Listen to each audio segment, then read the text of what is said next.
Nessa segunda parte eu vou falar com mais detalhe sobre os biosensores enzimáticos e eletroquímicos, mas também vou falar de alguns outros, dando uma ideia geral de como eles funcionam e como caracterizar esses biosensores. Então, a classificação dos biosensores, ela pode ser feita tanto pelo elemento de biorreconhecimento que é utilizado, como eu já mostrei alguns, por exemplo, o imunossensor, o aptasensor ou o biosensor enzimático, né? Pode ser também um híbrido que combine mais do que um elemento de biorreconhecimento, ou pode ser classificado em termos do tipo de transdução que é usado, e aí a gente pode ter biosensores piezoelétricos, calorimétricos, ópticos, eletroquímicos, né? Esses são apenas alguns exemplos dos tipos que são disponíveis aí. Eu destaquei aqui o enzimático e o eletroquímico, que são os mais comuns, e por isso eu vou dar uma ênfase maior para eles. Então, o biosensor piezoelétrico é aquele que é baseado em medidas de variação de massa. Tá? Então, eles usam, geralmente, um cantilever ou um cristal de quartzo. Nesse cristal de quartzo é aplicado um campo elétrico e o cristal vibra. E essa frequência de vibração é dependente da massa de espécies absorvidas na sua superfície. E essa relação é dada por essa equação aqui. Então, quando ocorre a detecção, que é feita em tempo real, a gente mede essa medida de mudança de frequência em resultado da variação de massa, que é relacionada com a quantidade de analito, e se espera que se tenha, então, uma dependência linear, né? A vantagem é que não se usa moléculas marcadas, e os limites de detecção são bem baixos. No entanto, ela tem uma sensibilidade menor do que alguns biosensores ópticos, como o SPR. Então, esse limite de detecção baixo, né, que é uma vantagem, é possível porque ele responde com uma frequência detectável para variações de cerca de 1 nanograma de amostra por centímetro quadrado, né? E a sensibilidade, que não é tão boa, ela pode ser melhorada fazendo medidas comparativas com uma referência. Um cristal que não foi modificado para fazer a detecção, e aí as medidas são feitas em comparação com esse referência para aumentar a razão sinal-ruído, né? São aplicados para diferentes analitos, incluindo gases tóxicos, cocaína, pesticidas. Então, por exemplo, para a detecção de pesticida, pode-se fazer a modificação da superfície com uma enzima, acetilcolinesterase. O pesticida vai se ligar a essa enzima e, portanto, vai causar uma mudança de massa, e isso vai ser detectado. Um outro exemplo é o biosensor calorimétrico, que é baseado na liberação de calor que ocorre em algumas reações catalisadas por enzimas.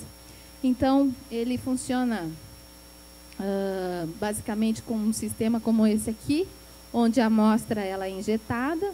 Quando o analito encontra a superfície contendo as enzimas, vai ocorrer a reação catalítica, que vai ser exotérmica, libera um calor, e esse calor vai ser medido por termistores. E esses termistores, eles têm a resistência dependente da temperatura. Então, a gente pode fazer essa relação da resistência com a temperatura e com o calor, e, consequentemente, com a quantidade de analito que foi detectada. Esse tipo de biosensor, ele é bastante aplicado em processos biotecnológicos de interesse clínico, mas ele tem algumas desvantagens, como, por exemplo, a baixa sensibilidade. E aí tem estratégias para se melhorar a sensibilidade, tá? Que essa sensibilidade ela depende da quantidade de calor que é liberada durante o processo. Então, se a gente olhar, por exemplo, para a detecção de ésteres, a sensibilidade vai ser muito baixa porque a quantidade de calor liberada é muito baixa. Então, a estratégia é acoplar reações em que nós somamos o calor de cada uma dessas reações, que vai gerar um calor total, e esse calor total é que vai ser medido. Então, por exemplo, uma configuração bem simples, a gente poderia fazer um biosensor para glicose, ele libera 80 kJ por mol, essa reação. Só que daí, nessa reação que é catalisada pela glucose oxidase, na presença de oxigênio, ocorre a formação do peróxido de hidrogênio, que é catalisado pela catalase, né? E a quantidade de calor aqui liberada é 100 kJ por mol. Então, agora a gente vai passar de 80 para 180. E aí a gente consegue melhorar um pouco a sensibilidade desse tipo de biosensor. Os biosensores ópticos são amplamente usados. Já tem muitos biosensores bem estabelecidos, né, comercializados, que são ópticos. Eles se baseiam em medidas resultantes de variações, ou na intensidade, ou na energia, ou comprimento de onda da luz, né? Então, existem diferentes versões, como os fluorescentes, baseados em fibra ópticas, baseado na SPR, cristais fotônicos. Tem uma variedade aí muito ampla, mas talvez a mais simples seja aquela que envolve as fitas colorimétricas, né, em que nós vemos uma mudança de coloração devido à ação de uma enzima. Então, talvez o sensor óptico mais empregado, ou talvez até um dos mais sensíveis, é o fluorescente. Esse tipo de biosensor óptico requer a marcação ou do biorreceptor ou do analito com uma espécie fluorescente. Pode ser nanopartículas, pode ser pontos quânticos, pode ser um corante, pode ser qualquer espécie. E eles geralmente são extremamente sensíveis, permitindo a detecção a nível single molecule, né, uma única molécula. No entanto, esse processo de modificação da biomolécula é trabalhoso, além de poder afetar o desempenho ou a atividade da biomolécula. Então, pesquisas têm sido feitas para tentar contornar esse problema e desenvolver biosensores ópticos que não utilizem essa marcação, né? Então, uma alternativa é usar os biosensores ópticos que avaliam mudanças no índice de refração, que são a base, por exemplo, dos biosensores SPR, né? Na presença de luz, a frequência com que essa luz oscila vai depender da presença de moléculas ali, e isso vai gerar uma resposta. Então, essa é o princípio do biosensor SPR, que eu falei bastante ontem na palestra. Então, nesse caso, a gente não precisa marcar as moléculas, a reação é feita em tempo real, então a gente consegue fazer um estudo cinético do processo de interação biorreceptor-analito, né?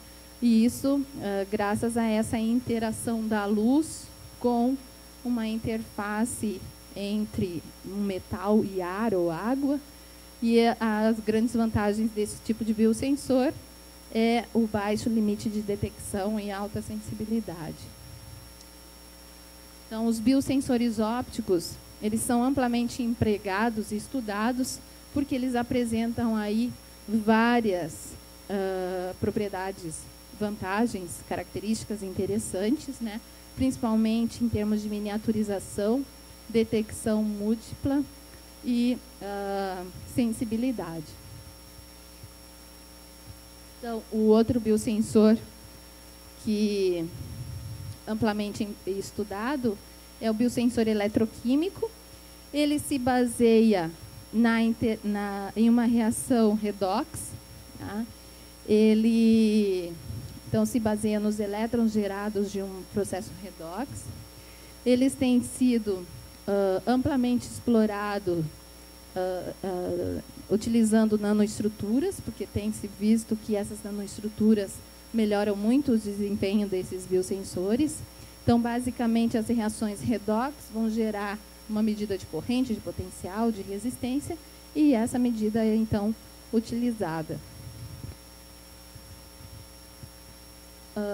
Usualmente, o biosensor eletroquímico ele requer um eletrodo de referência, um contraeletrodo, um eletrodo de trabalho, que é o biosensor, é o sensor ativo. Utiliza muito as enzimas, então, na verdade, não tem muito como separar, porque muitas vezes eles estão integrados, os biosensores enzimáticos e os eletroquímicos, porque o eletroquímico envolve reações com elétrons, transferência de elétrons. E as enzimas catalisam reações que envolvem essa transferência de elétrons. Então, eles casam muito bem, né? Esses biosensores eles têm sido muito estudados porque tem um potencial muito alto para comercialização, né? Eles permitem fabricação com baixo custo, em produção em massa, podendo ser feito, por exemplo, screen printing, que é impressões sobre os eletrodos, né? E a detecção ela é feita de forma muito simples, bastando gotejar a amostra de sangue, por exemplo, na superfície do eletrodo. E as sensibilidades são alcançadas aí na ordem de micromol por litro. Então, basicamente, né, um biosensor eletroquímico enzimático, nesse caso, nós temos a enzima sobre o eletrodo. Durante a reação, o substrato, que pode ser o analito, ele sofre uma reação catalítica, formando o produto. Isso gera a transferência de elétrons para o eletrodo, que é medida através, por exemplo, de corrente, e essa corrente é proporcional à concentração do analito. Em paralelo à pesquisa em biosensores eletroquímicos, caminha a pesquisa na modificação de eletrodos, tá? Então, usualmente, na eletroquímica, utilizam sensores que usam como uma base comum materiais como pasta de carbono, platina, ouro, carbono vítreo. E alguns desses materiais são, então, misturados com um agente aglutinante para formar um compósito. E isso é um material base para desenvolvimento de um sensor, ou de um eletrodo de trabalho. A vantagem de usar o agente aglutinante é que a gente reduz a corrente residual do eletrodo. E existem vários agentes aglutinantes que podem ser utilizados, mas é importante que eles não reajam, que a gente não quer uma resposta em função do material base, né? E que eles não saiam do eletrodo e vão para a solução. Então, eles não podem ser miscíveis com o eletrólito. Existem vários que podem ser utilizados, como no JOL, por exemplo, parafina. Então, a modificação do eletrodo também pode ser feita utilizando um mediador, né? Esse mediador é uma espécie que vai sofrer um processo redox e, nesse processo, transfere os elétrons para o eletrodo, né? Ele pode, por exemplo, agir entre uma enzima e o eletrodo para facilitar essa transferência de elétrons do sítio ativo da enzima para o eletrodo. E aí a corrente de pico vai ser proporcional à concentração do analito, né? Existem vários mediadores que podem ser utilizados também. Por exemplo, aqui o ferroceno, né, a hidroquinona, são vários dos exemplos aí que podem ser aplicados. Outra modificação pode ser feita através da geração de grupos específicos na superfície, né? A gente pode fazer um procedimento químico para alterar quais os grupos funcionais disponíveis nessa superfície. Por exemplo, aqui é o processo de silanização. Nós podemos modificar também os eletrodos com filmes poliméricos. E aí existem diferentes estratégias para obter esses filmes. A gente pode usar o deep coating, por exemplo, que é mergulhar o eletrodo dentro de uma solução contendo polímero, e o polímero vai ficar dissolvido na superfície do eletrodo. Ou droplet evaporation, que nós também gotejamos ali a solução, nesse caso, goteja a solução de polímero na superfície do eletrodo e deixa o solvente evaporar. E o polímero vai ficar aprisionado ali. E spin coating, que nós vamos recobrir a superfície do eletrodo com a solução do polímero, rotacionamos com uma velocidade e tempo controlados, e aí a gente também obtém um filme muito mais homogêneo do que por essa técnica, e também em alguns casos a gente evita poros nesse filme. E a eletropolimerização, né, que daí nós partimos de um monômero, aplicamos uma diferença de potencial, uma carga, e o monômero vai se depositar sobre a superfície do eletrodo. Para esse caso, temos que usar polímeros condutores, né? Então, como por exemplo, nós podemos partir do pirrol, fazer um processo de oxidação no seu monômero, e fazendo isso sucessivamente, uma cadeia se liga na outra, ocorrendo a polimerização aqui na superfície do eletrodo de interesse. Essa técnica é muito usada na miniaturização para obter, por exemplo, microeletrodos, né, que auxiliam aí na miniaturização desses dispositivos. Para obter esse tipo de material, se utiliza as tecnologias envolvidas com nanofabricação ou microfabricação, que pode ser por etching químico, pode ser por feixes de íons, pode ser por radiação ultravioleta, por exemplo, e o material fotorresiste, pode ser por anodização química. Existem N métodos aí disponíveis na literatura que podem ser utilizados dependendo do material de partida. Não só polímeros, né, convencionais ou condutores podem ser usados, a gente pode modificar também a superfície com camadas lipídicas ou usando surfactantes. A ideia é criar um ambiente adequado para a imobilização da biomolécula, de forma que a gente mantenha os sítios ativos disponíveis, permanecendo essas biomoléculas bem estáveis nessa superfície. Então, aqui é um exemplo de modificação utilizando a construção layer by layer, né, em que foi feita a adsorção de camadas sucessivas de espécies com cargas opostas.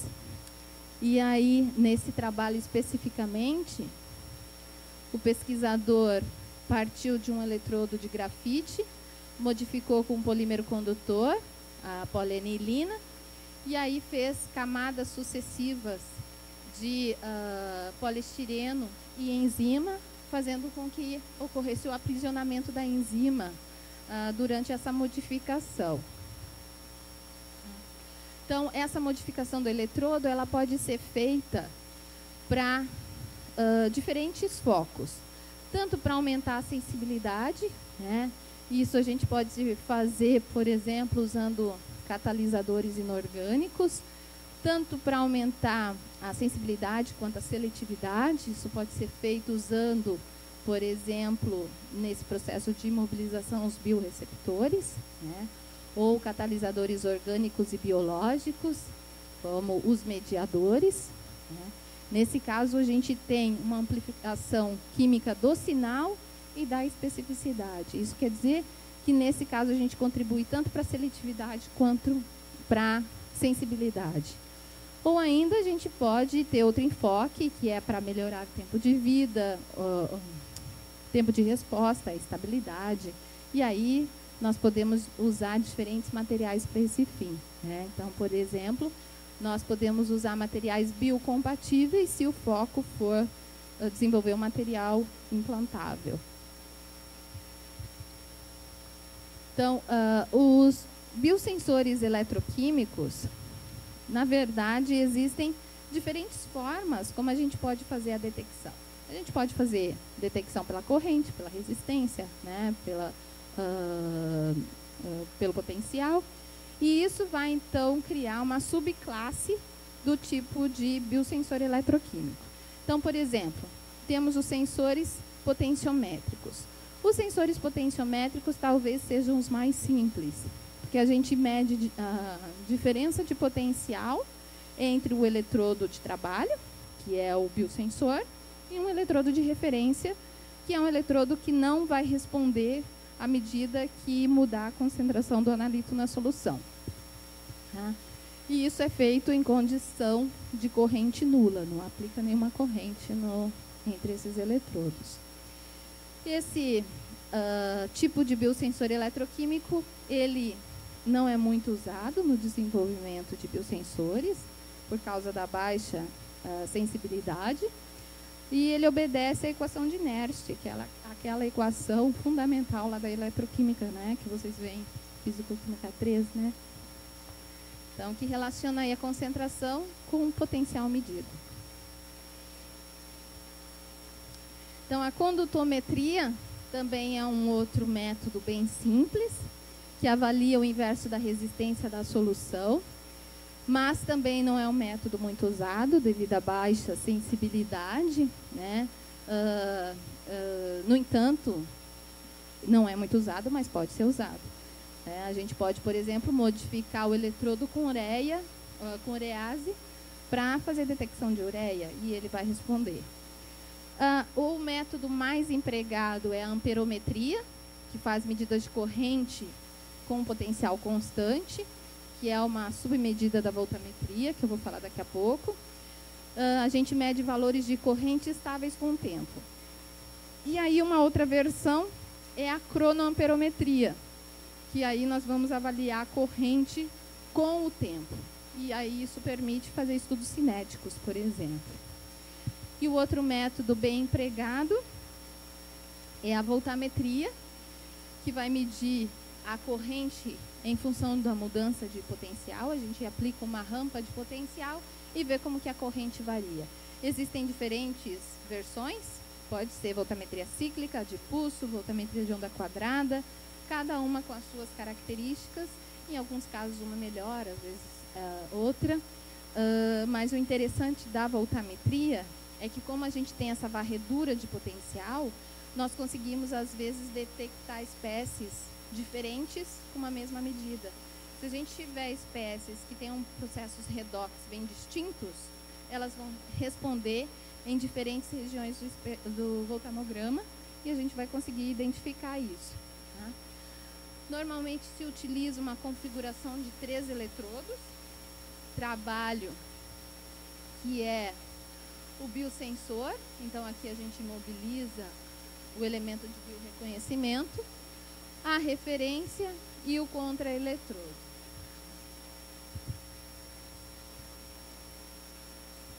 Então, como eu disse, né, os dois métodos mais empregados são o voltamétrico e o amperométrico.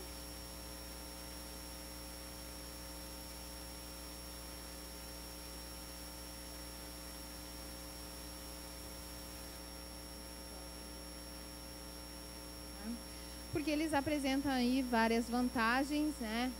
Principalmente relacionada com a precisão e sensibilidade. Esse é um exemplo de um biosensor que utiliza a medida de voltametria cíclica para fazer a detecção.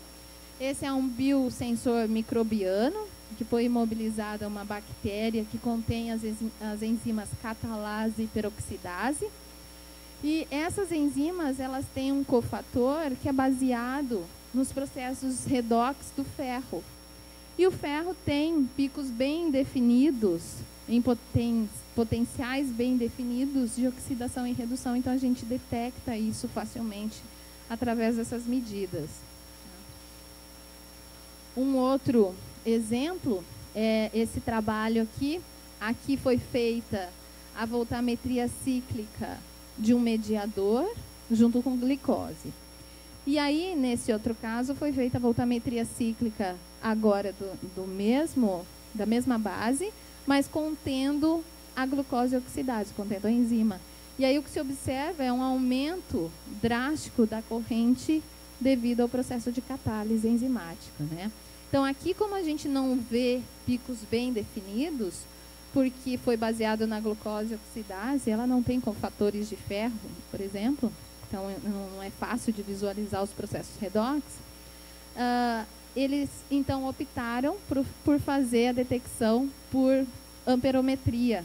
E aí avaliaram como que a corrente mudava com a concentração da glicose, obtiveram ali uma relação linear, mostrando, então, que o biosensor funciona, né? Então, esses são alguns, esse é um dos exemplos de biosensores utilizados para a detecção da glicose. Existem inúmeros trabalhos que utilizam a glucose oxidase para detectar a glicose, né? Por isso que é o biosensor de maior sucesso aí na história, né? Por isso que hoje a gente tem disponível dispositivos fáceis de usar aí para pacientes em casa, né? E eles permitem aí análises muito rápidas usando simplesmente uma gota de sangue. Basicamente, todos esses biosensores que eu mostrei para a glicose, eles se baseiam na glicose oxidase. E muitos deles usam como um mediador, que é o ferroceno. Então, no funcionamento desses biosensores, a glicose ela é oxidada na presença da glicose oxidase, e a glicose oxidase, na sua forma reduzida, ela vai interagir com o mediador, fazendo com que ocorra um processo redox. Nesse caso, ele se reduz e depois o mediador sofre, na consequência, uma reação de oxidação. Esse elétron é enviado para o eletrodo e então quantificado. Então, nos dispositivos, basicamente a gente tem, né, que são disponibilizados com preço muito baixo, cerca de 40 a 80 centavos de dólar. A gente tem esses dois eletrodos, por exemplo, colocamos a gota de sangue ali, é gerado um elétron, os elétrons que são direcionados para o leitor, e o paciente consegue, então, relacionar isso de forma fácil com o nível de glicose. Então, se já tem tanta tecnologia disponível, por que ainda os pesquisadores continuam investigando biosensores baseados na glicose oxidase?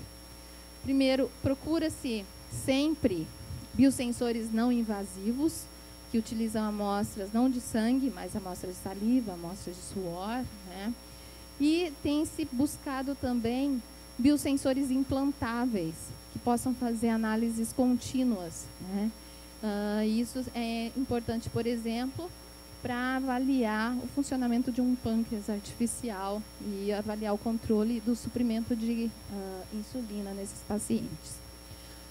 Um outro biosensor também bastante estudado é o que catalisa a reação do peróxido de hidrogênio. Nesse caso, esse biosensor eletroquímico usa a enzima peroxidase. Tá? Essa enzima, se a gente olhar para a estrutura dela, ela tem um cofator aqui de ferro. E é esse cofator que vai ajudar aí na detecção. Tá? Então, esse cofator, na presença do oxigênio, vai sofrer processos redox, que envolve transferências de elétrons, que são direcionadas, então, para o eletrodo e podem ser medidas. Então, esse é um exemplo em que foi feita a avaliação do processo redox do cofator de ferro e foi monitorado, então, o pico de redução na presença do peróxido de hidrogênio. A gente pode observar aqui que a corrente aumenta com a concentração do peróxido de hidrogênio. Então, nesse trabalho, ele utilizou um eletrodo modificado, com polímero condutor, e um sem modificação, e a gente pode ver que a resposta é muito melhor para o eletrodo modificado. O eletrodo ele foi modificado nesse trabalho com um polímero condutor, e a gente vê aqui a sensibilidade, que é muito maior para os filmes modificados comparados com o filme não modificado. Isso porque o polímero condutor faz essa conexão entre a enzima e o eletrodo, permitindo que haja essa transferência de elétrons. Então, o biosensor eletroquímico, ele é um dos mais estudados também, porque tem várias vantagens, né? Uma, principalmente, relacionada com simplicidade, custo e compatível com, pode ser integrado a outros sistemas, como microfluídica, né? E por isso ele tem ele é uma alternativa aí para os nossos novos desafios impostos, tanto por amostras de interesse industrial, clínico ou ambiental, né? Então, comparando, né, dando uma visão geral de biosensores piezoelétricos e ópticos e eletroquímicos, por exemplo, os biosensores piezoelétricos têm um custo baixo, usa componentes simples, mas não tem uma sensibilidade tão boa, mas essa sensibilidade pode ser melhorada usando nanomateriais. Os ópticos são sensíveis, rápidos, imunes a interferências eletromagnéticas, mas tem alguns que precisam utilizar biomoléculas marcadas, que não é uma vantagem. No entanto, tem uma tecnologia já comercializada que não utiliza esse tipo de modificação. E os eletroquímicos são baratos, são simples, e também tem sido utilizada muito a nanotecnologia para melhorar o desempenho desses biosensores. Então, os biosensores enzimáticos. Então, o biosensor enzimático, como o nome diz, sugere, né, como o nome sugere, usa as enzimas como biorreceptor. A enzima tem o seu funcionamento baseado em uma reação catalítica. A característica principal dessas enzimas é a alta especificidade e elas atuam em um meio aquoso em condições ótimas de temperatura e pH. Tá? Então, durante o processo de mobilização dessas enzimas, tem que se tomar muito cuidado para que se mantenha a atividade delas e para que se mantenha disponíveis os sítios ativos para que as reações catalíticas ocorram. Né? Então, o funcionamento dela, a detecção pode ser feita tanto pelo monitoramento do desaparecimento de um reagente, ou que pode ser o analito, por exemplo, quanto pelo aparecimento de algum produto da reação. Tem diferentes formas da gente avaliar a resposta enzimática, além de poder envolver aí co-substratos, e a gente até viu alguns deles antes. Então, o primeiro biosensor enzimático, né, que eu coloquei lá na primeira parte do minicurso, foi desenvolvido por Clark, e ele se baseia na reação de oxidação da glicose, que é convertida a ácido glicônico, na presença da glicose oxidase, que quando reduzida na presença de oxigênio, ela se restabelece a enzima oxidada e libera peróxido de hidrogênio. E a detecção é feita baseada, então, no consumo desse oxigênio, que por estequiometria, né, assunto lá da química geral, é relacionado com a concentração de glicose presente em amostras de sangue. Dependendo de como ocorre a transferência do elétron entre a enzima e o eletrodo, nós podemos classificar o biosensor como sendo de primeira, segunda ou terceira geração.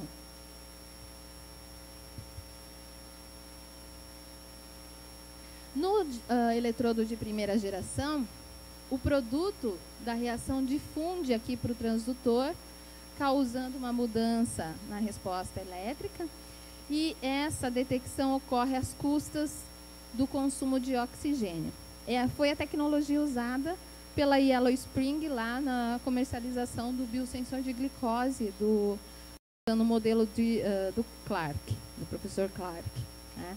Só que nesse material, eles usavam a platina como eletrodo. A platina é um dos metais mais caros, né, disponíveis, e isso restringiu esse biosensor a laboratórios de análises.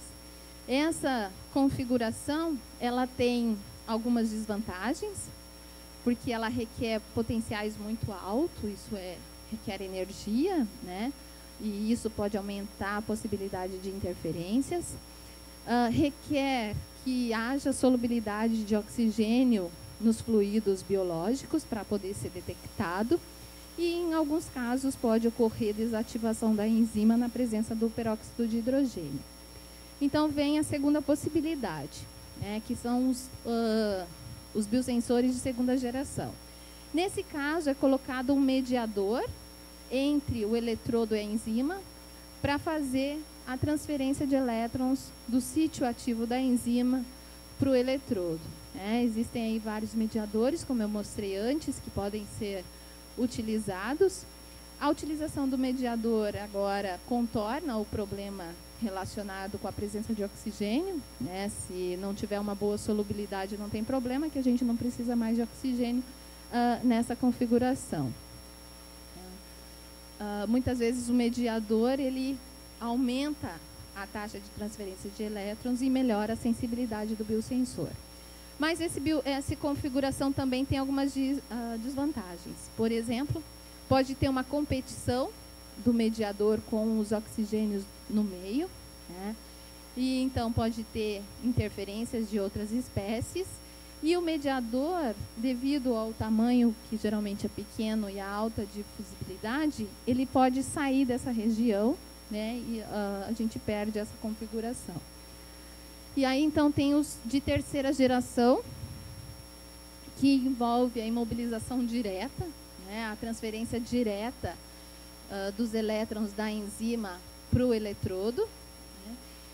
Essa configuração aumenta a eficiência e tempo de resposta do biosensor e tem sido muito usados eletrodos modificados com nanotubos de carbono para fazer com que essas enzimas se orientem de forma adequada e promove aí uma conexão rápida entre a enzima e o eletrodo.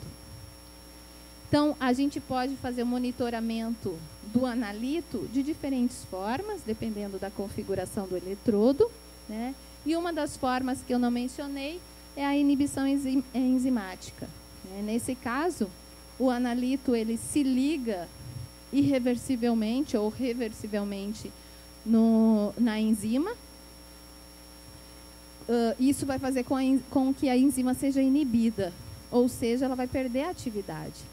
Então, se eu tenho uma medida de corrente constante, né, essa corrente agora vai ter uma queda, porque a enzima não está funcionando mais, e isso pode ser utilizado para detectar, por exemplo, pesticidas e substâncias tóxicas e também armas químicas, é o mesmo princípio. Então, aqui são vários exemplos de enzimas que podem ser utilizadas. Claro que a lista é muito maior, é um exemplo de algumas poucas. E a gente pode ver que a variedade de analitos que podem ser detectados também é muito grande, né? Inclui metabólitos, inclui neurotransmissores, e aqui ainda não tem, mas pode ser marcadores de diferentes doenças. Então, um tipo de aplicação que a gente pode dar para os biosensores enzimáticos eletroquímicos é para a detecção de compostos fenólicos. Os compostos fenólicos, eles são extremamente tóxicos para animais, plantas e organismos aquáticos, né? Tão tóxicos que eles foram incluídos na lista de substâncias perigosas e poluentes prioritários. Então, e as técnicas usuais não permitem um monitoramento contínuo dessas toxinas. Então, por isso, têm sido feitos muitos estudos para se detectar esse tipo de composto. Ele pode ser detectado com diferentes enzimas, por exemplo, tirosinase, lactase ou peroxidase. Elas funcionam de formas semelhantes, tá? A tirosinase e a lactase vão se oxidar com oxigênio, enquanto que a peroxidase se oxida na presença de peróxido de hidrogênio. E depois elas vão se reduzir na presença dos compostos fenólicos e os elétrons são então transferidos para o eletrodo e quantificados. Um outro exemplo de aplicação de biosensor enzimático eletroquímico é na detecção de pesticidas. E aí existe uma variedade enorme de estudos e possibilidades, porque existe uma classe de pesticidas muito grande, né? Que inclui aí fungicidas, herbicidas, e cada um tem suas próprias características. Cada classe ou cada grupo tem as suas características. Por exemplo, os dicarbamatos talvez sejam os mais difundidos, porque eles têm uma ação fungicida muito eficiente no combate de fungos em plantas, sementes e frutos. E ele pode ser detectado usando a enzima aldeído desidrogenase. Tá? Nessa configuração desse trabalho aqui, foi utilizado essa enzima, que então sofre processos redox devido aos cofatores NADH. E esse processo redox, os elétrons gerados, eles são transferidos para o eletrodo através da presença de um mediador. Então, é um caso de um eletrodo de segunda geração, né? Então, a ação de detecção aqui, na verdade, ela é baseada na inibição da enzima. Então, a enzima, ela catalisa o substrato e gera uma corrente. Na presença desse pesticida, ela perde a ação e a corrente diminui. E aí nós avaliamos qual é o percentual de inibição em função da concentração do analito. Então, uma outra classe de pesticidas também bastante estudada é a dos carbamatos ou dos organofosforados, que estão incluídos aí juntamente porque qualquer um deles vai inibir a ação da enzima acetilcolinesterase, que é uma enzima encontrada no nosso sistema nervoso. E o princípio de inibição acontece. Então, a gente tem a enzima que catalisa a reação da acetilcolina. Na presença do pesticida, ela inibe, esses elétrons não são gerados e então se mede uma diminuição na corrente.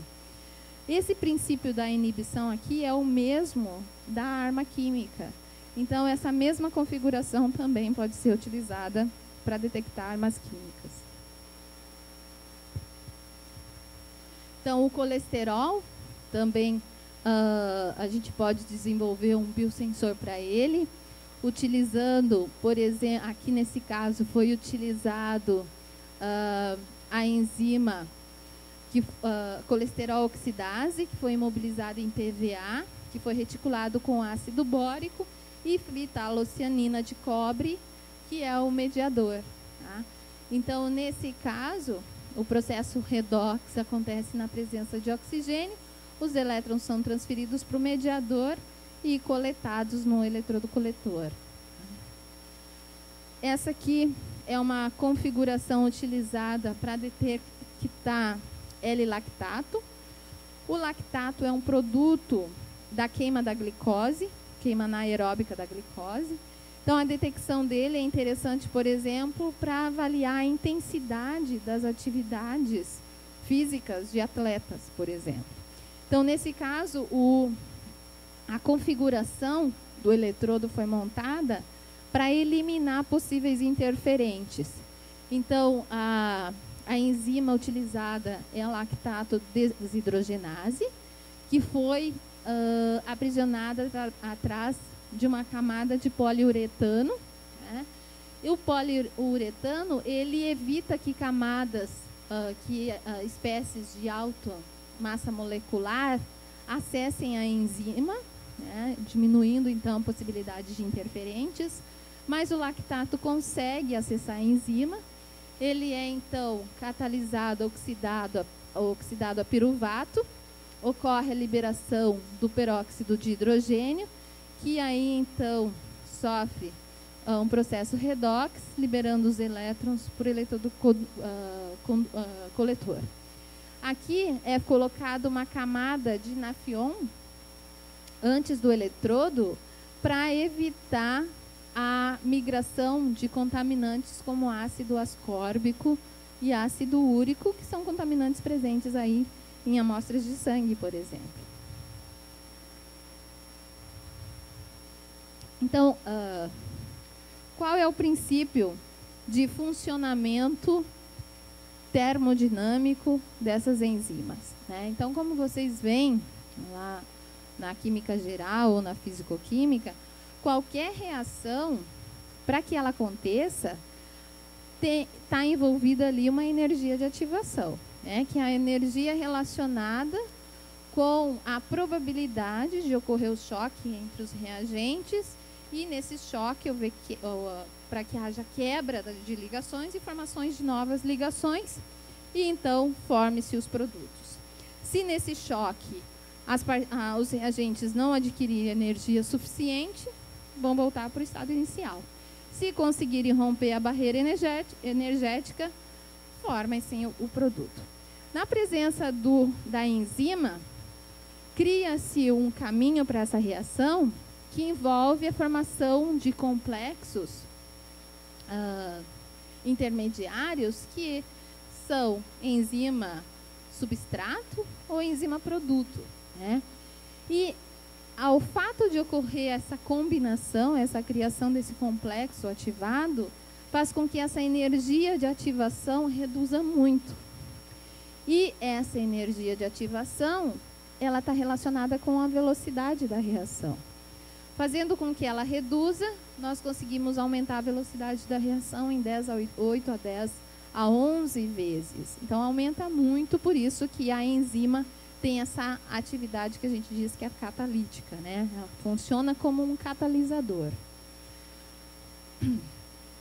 Então, para a gente estudar a velocidade com que essa catálise enzimática acontece, né, nós precisamos avaliar a velocidade com a concentração de substrato, com a concentração do analito. E isso foi feito pelos pesquisadores Michaelis e Menten. Só que o que acontece? Dependendo da concentração do substrato, a velocidade vai variar, né? Então, à medida, por exemplo, que o substrato é consumido, a velocidade vai diminuir. Então, a gente precisa trabalhar numa condição em que a concentração de substrato é muito maior do que a concentração da enzima. E daí, nessa situação, nós temos quase que a velocidade máxima e essa velocidade praticamente não muda com a variação da concentração do substrato.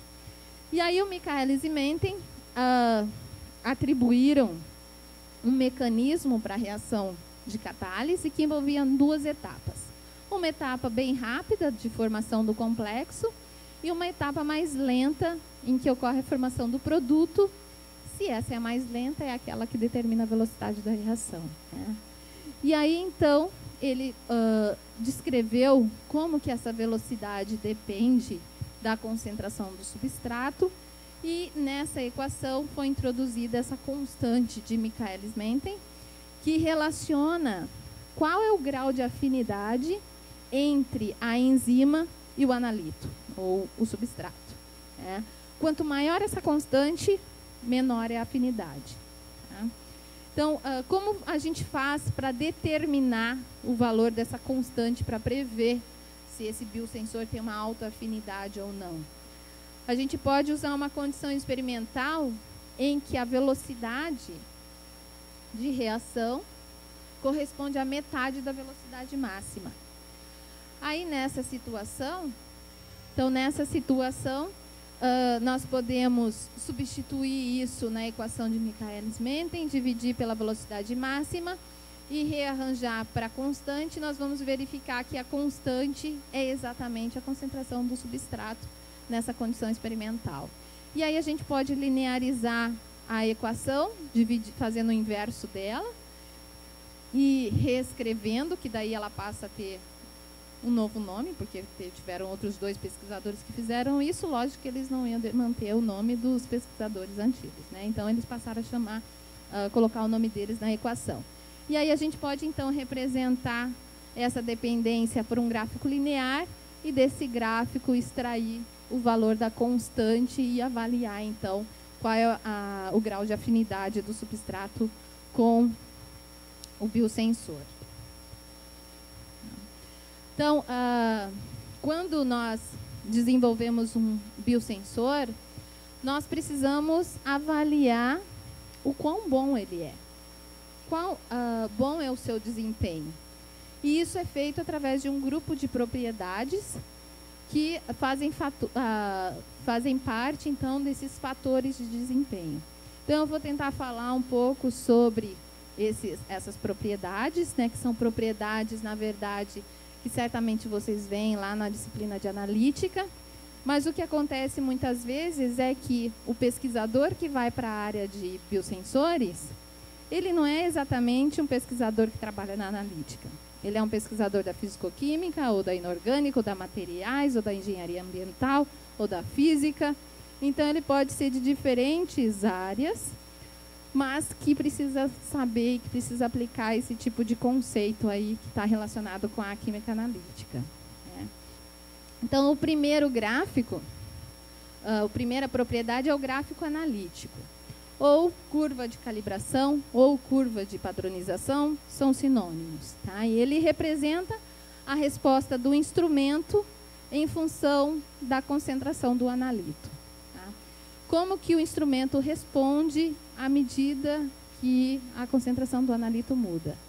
Para construir esse gráfico, a gente precisa de pelo menos 5 amostras de concentrações diferentes.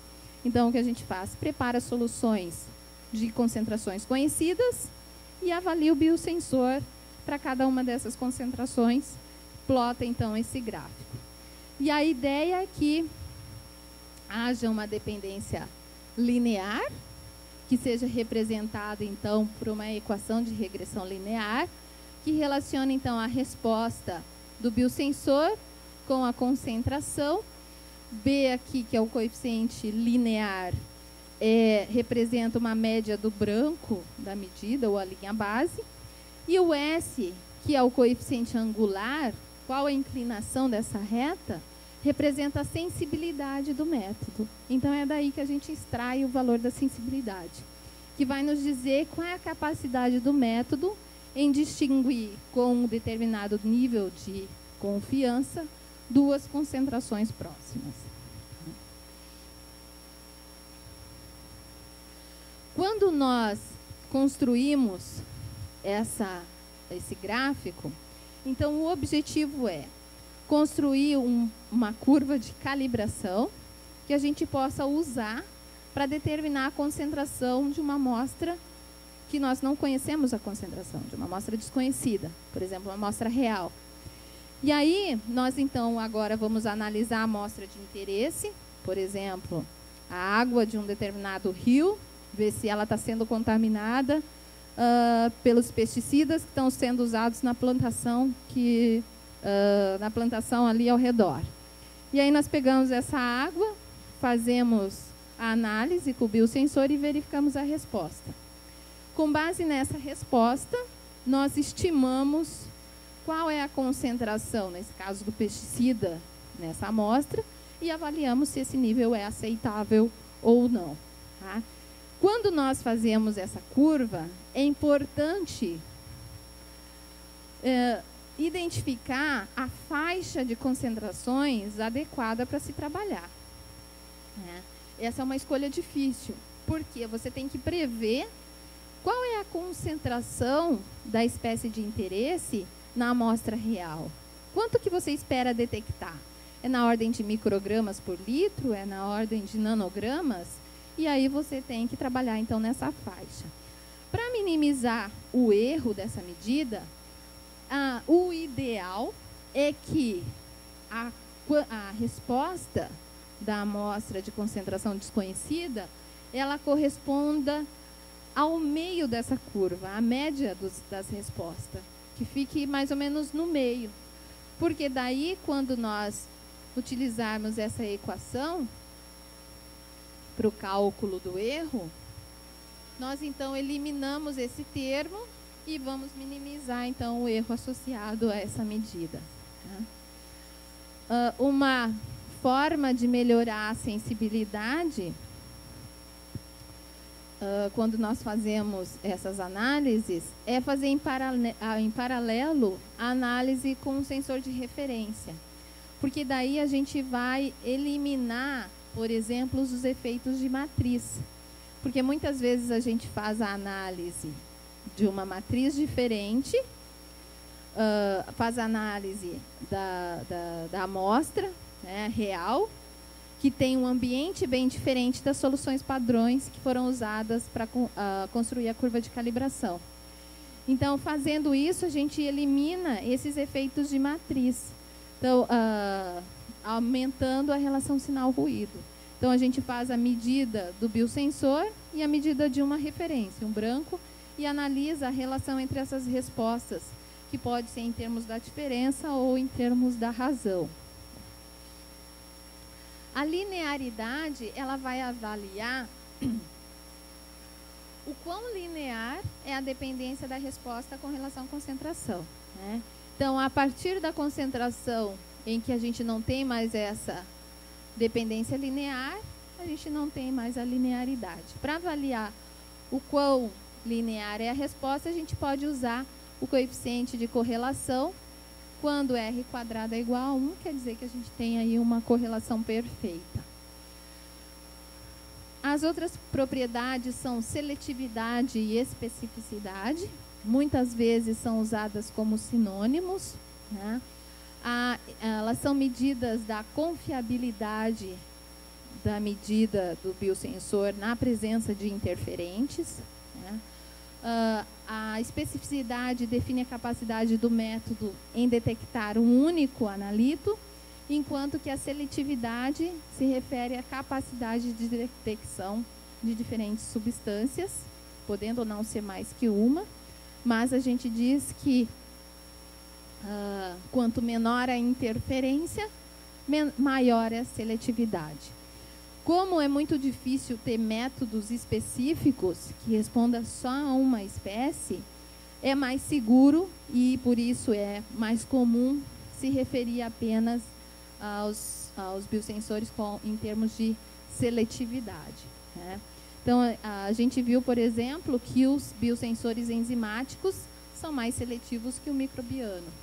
E algumas enzimas, elas atribuem uma maior especificidade ao biosensor do que outras, porque elas são específicas para um único analito, como a glucose oxidase, a urease, enquanto que outras, como a penicilase, ela diminui a seletividade do biosensor, porque não é tão específica.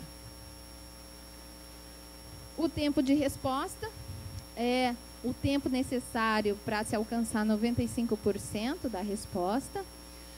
Ele depende de vários fatores, fatores como temperatura, por exemplo. Por que há essa dependência? O tempo de resposta está relacionado com a cinética da reação, né? Então, quanto mais rápida for a cinética, e isso depende da temperatura, mais rápido vai ser o tempo de resposta. E também depende do tempo necessário para o analito conseguir chegar na superfície do biosensor, para então poder ser detectado. E então depende da difusibilidade, depende, por exemplo, da camada, da espessura da camada do elemento de biorreconhecimento. Um outro fator que aparece praticamente todas as publicações de novos biosensores é o limite de detecção, que está relacionado com a concentração do analito na amostra, que produz um sinal que pode ser distinguido do branco dentro de um certo critério estatístico.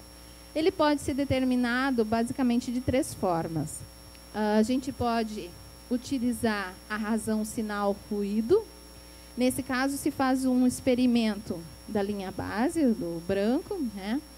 E se avalia concentrações bem pequenas, soluções bem diluídas do analito. E aquela solução em que resultar num sinal 3 vezes maior que o ruído é dita como sendo a concentração que representa o limite de detecção. Outra forma é fazer várias medidas do branco, pelo menos 10 medidas, e aí nós fazemos 3 vezes o desvio padrão dessas medidas e dividimos pela sensibilidade do método. E aí nós temos, essa talvez seja a equação mais utilizada para representar o limite de detecção.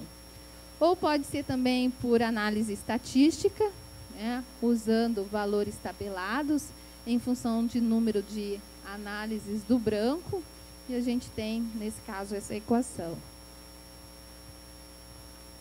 Uma outra forma de fazer a determinação do limite de detecção é utilizar ensaios de recuperação. Nesse caso, a gente usa essa estratégia quando não tem uma medida de branco suficiente para fazer os cálculos com as equações anteriores. Aí, nesse caso, a gente faz esses ensaios de recuperação, que é adicionar uma quantidade de analito conhecida na amostra e avaliar a resposta para essa quantidade. Tá? E aí a gente coloca uma quantidade com menor nível, uma solução bem diluída, e aí nós então, a equação a gente apenas muda introduzindo o desvio padrão que considera tanto o branco quanto esse menor nível de fortificação. E aí, nesse caso, a gente considera variações do branco e da amostra nesses cálculos.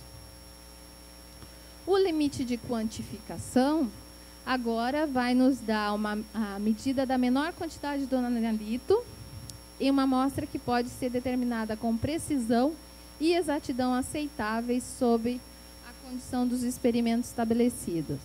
Então, a diferença é que agora a gente vai precisar de uma relação sinal-ruído 10 vezes maior. Tá? Então, por exemplo, nessa equação, a gente usando as medidas do branco, nós vamos usar 10 vezes o desvio padrão das medidas, dividido pela sensibilidade.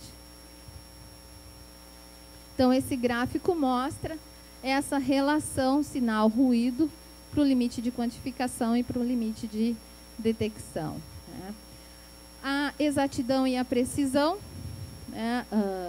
A precisão é a medida da reprodutibilidade do método, e a exatidão é o quanto próximo a gente consegue chegar de um valor verdadeiro. Esse é um diagrama bem utilizado lá nas aulas de analítica, né, para diferenciar precisão e exatidão. Então, aqui a gente tem o valor verdadeiro, e esse método, então, é preciso e exato. Aqui a gente tem um método preciso, mas inexato, porque tem um erro sistemático aqui. E aqui a gente tem medidas totalmente aleatórias e, portanto, não é preciso e nem é exato. A exatidão, né, como que a gente avalia? Podemos usar um material de referência certificado, isso geralmente é bem caro. Podemos comparar com o método de referência, ou podemos usar ensaios de recuperação, ou estudos colaborativos entre diferentes laboratórios. Tá? Então, no ensaio de recuperação, a gente vai adicionar essas quantidades conhecidas do analito nas amostras e vamos tentar avaliar 3 diferentes concentrações. Uma próxima do limite de detecção, uma próxima ao máximo permissível e uma mais ou menos na média ali da faixa de uso. E aí, nesses ensaios de recuperação, a gente avalia o valor obtido para a resposta obtida em função do que realmente deveria ser medido. Né? Ou a gente avalia a resposta da quantidade introduzida em função do que seria esperado para um padrão. Fazemos um teste estatístico de significância usando o teste T de Student e aí avaliamos se esse valor está no valor aceitável, dentro do valor aceitável ou não. Tá? Então, aqui tem, por exemplo, um ensaio de recuperação em função da concentração. O intervalo de recuperação aceitável varia com a concentração. Lógico que concentrações maiores é mais fácil do que em concentrações muito baixas. Então, a precisão é uma medida da repetibilidade, né, do método. Então, é o erro associado com medidas feitas em duplicata, triplicata. Pode ser avaliado através do coeficiente de variação. Então, esse coeficiente de variação, ele pode ser dado pela medida do desvio padrão dessas triplicatas, dividido pela média, ou pode ser dado em termos da dependência com a concentração. Então, por exemplo, nesse trabalho foi avaliada essa dependência para amostras contendo pesticidas, e aceitável aí um coeficiente de variação no máximo de 20% para dizer que o método ele é preciso. A robustez, que ela vai avaliar o quão confiável é a medida desse biosensor em diferentes ambientes. Se eu mudar condições de temperatura e pressão, por exemplo, eu vou mudar a resposta desse biosensor, então a gente faz essa análise sistemática e controlada para avaliar a robustez. Então, caminhando aí para finalizar o minicurso, eu separei algumas contribuições tecnológicas, científicas e tecnológicas de grupos de pesquisa brasileiros. Por exemplo, pesquisadores da UFSCar e do Instituto Federal de São Paulo desenvolveram um sensor nanométrico para detectar herbicidas e metais pesados, e depois também ele foi aplicado para detectar marcadores de câncer e doenças ligadas ao sistema nervoso. Eles colocaram, então, que esse biosensor é um sistema portátil, eles esperam que seja comercializado aí nos próximos 5 anos. É um biosensor baseado em uma resposta piezoelétrica.